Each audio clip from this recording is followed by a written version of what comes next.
नमस्कार दोस्तों, स्वागत है आपका हमारे YouTube चैनल भक्ति की शक्ति ज्ञान के साथ में। दोस्तों, आज हम आपको इस वीडियो के माध्यम से महाकाल ने भस्म कर दिया काल को इस रोचक कथा को बता रहे हैं। दोस्तों, महाकाल शिव की महिमा अपरंपार है। उन्हें प्रसन्न करने के लिए किसी खास प्रयास या पूजा पाठ की जरूरत नहीं होती, बल्कि सच्ची श्रद्धा और पूरे मन से किया गया प्रयास आपको भोलेनाथ की कृपा का पात्र बना सकता है। शायद यही वजह है कि अपने भक्तों के लिए महाकाल ने काल तक को भस्म कर दिया था। ऐसी ही एक कथा मिलती है हमारे धार्मिक ग्रंथों में। दोस्तों, इस कथा को भगवान कार्तिकेय ने स्वयं संतों को सुनाई थी। इसके अनुसार राजा श्वेतकेतु, जो कि भोलेनाथ के परम भक्त थे, उन्होंने काल को भी जीत लिया था।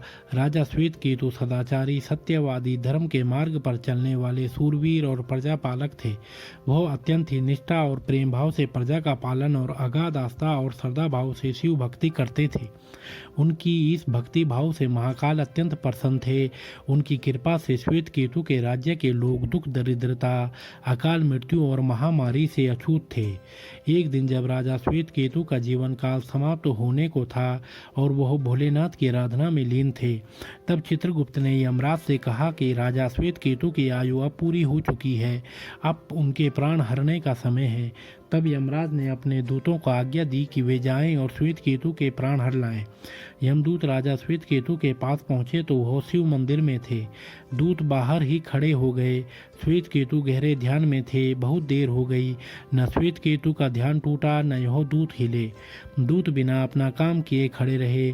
जब वे वापस नहीं पहुंचे तो यमराज ने विलंब होते देखा तो काल दंड संभाला और खुद चल पड़े। दूतों के आने में देरी होने के चलते यमराज स्वयं ही राजा श्वेतकेतु के प्राण हरने पहुंचे, लेकिन वहां उन्होंने देखा कि वह तो महादेव की साधना में लीन है। अब तो वह सोच में पड़ गए कि इसके प्राण कैसे हरें। उन्होंने सोचा कि यह अभी पूरी तरह शिव पूजा में डूबा है। इस स्थिति में शिव पूजा का उल्लंघन नहीं किया जा सकता। तब वह भी बाहर ही खड़े हो गए।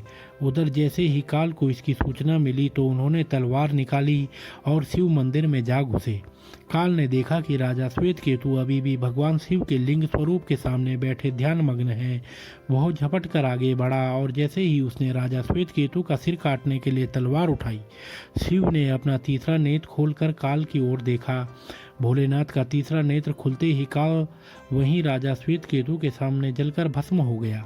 थोड़ी देर बाद जब राजा श्वेतकेतु का ध्यान टूटा, उन्होंने अपनी आंखें खोली तो राख में बदल चुके काल को देखा। उन्हें चिंता हुई कि यह कौन है और क्या है। श्वेतकेतु ने भगवान शिव से पूछा, हे भोलेनाथ, ये किसकी राख है? इसे किसने और क्यों जलाया? तब भोलेनाथ ने बताया कि यह काल था जो कि तुम्हारे प्राण हरने आया था। राजा श्वेतकेतु ने कहा कि हे महाकाल, यह तो आपकी ही आज्ञा से तीनों लोकों में विचरता है, लोक को नियंत्रण में रखता है। इसी के भय से तो लोग पुण्य कार्य करते हैं। आप इन्हें अतिशीघ्र जीवन दान दे दें। शिव जी की कृपा से काल जी उठा और उसने उड़ते ही श्वेतकेतु को अपने गले से लगाकर बोला, राजा, तुम जैसा तो तीनों लोकों में कोई नहीं। तुमने तो अजय काल को भी जीत लिया है। जीवनदान पाकर काल और यमराज ने कहा कि ऐसे जातक जो शिवजी के परम भक्त हैं, सच्चे मन और पूरी श्रद्धा से महाकाल की पूजा में लीन रहते हैं, सिर पर जटा और गले में रुद्राक्ष पहनते हैं, विभूति का त्रिपुंड ललाट पर लगाते और पंचाक्षर मंत्र का जाप करते हैं, उन्हें कभी भी अकाल मृत्यु का ग्रास नहीं बनना पड़ेगा। कथा के अनुसार इस आशीर्वाद के बाद श्वेतकेतु ने लंबे समय तक राज किया और फिर महाकाल की कृपा पाकर उनमें ही विलीन हो गए।